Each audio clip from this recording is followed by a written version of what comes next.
Guys അങ്ങനെ youth എന്ന് പറഞ്ഞ പടം കണ്ടു. ഞാൻ ഈ അടുത്ത കാലത്ത് ഏറ്റവും കൂടുതൽ ചിരിച്ച് കണ്ട ഒരു സിനിമയായിരിക്കും ഇത്. ഒരു തമിഴ് സിനിമ കണ്ടിട്ട് ഇത്രയധികം ചിരിക്കാൻ പറ്റുമെന്ന് എനിക്കറിയത്തില്ലായിരുന്നു. ചിരിച്ച് മറിഞ്ഞു. ഞാൻ കണ്ട തിയേറ്ററിൽ വലിയ ആളൊന്നുമില്ലായിരുന്നു, പക്ഷേ നല്ലൊരു പടമായിരുന്നു. ഇന്നെനിക്ക് ഇഷ്ടപ്പെട്ടു. ഇൻ്റർവെല്ലിൽ വരെ ചിരിക്കാനാണ് ഫുള്ള്.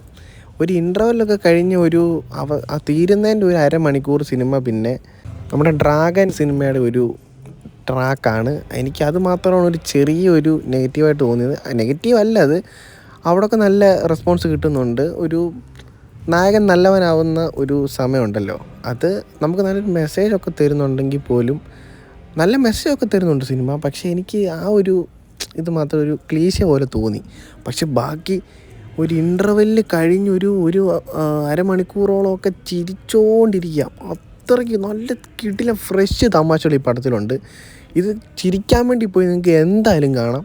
നല്ല അടിപൊളി ഫ്രണ്ട്സായിട്ടൊക്കെ പോയാൽ ചിരിച്ച് തകർക്കും എല്ലാവരും കൂടെ. പിന്നെ പേരൻസിനൊക്കെ നല്ലൊരു മെസ്സേജ് കൊടുക്കുന്നൊരു സിനിമ കൂടെയാണ്. എടുത്തു പറയേണ്ടത് നമ്മുടെ സുരാജേട്ടൻ്റെ അഭിനയമാണ്. കിടിലനായിരുന്നു. പടവും സൂപ്പറാണ്.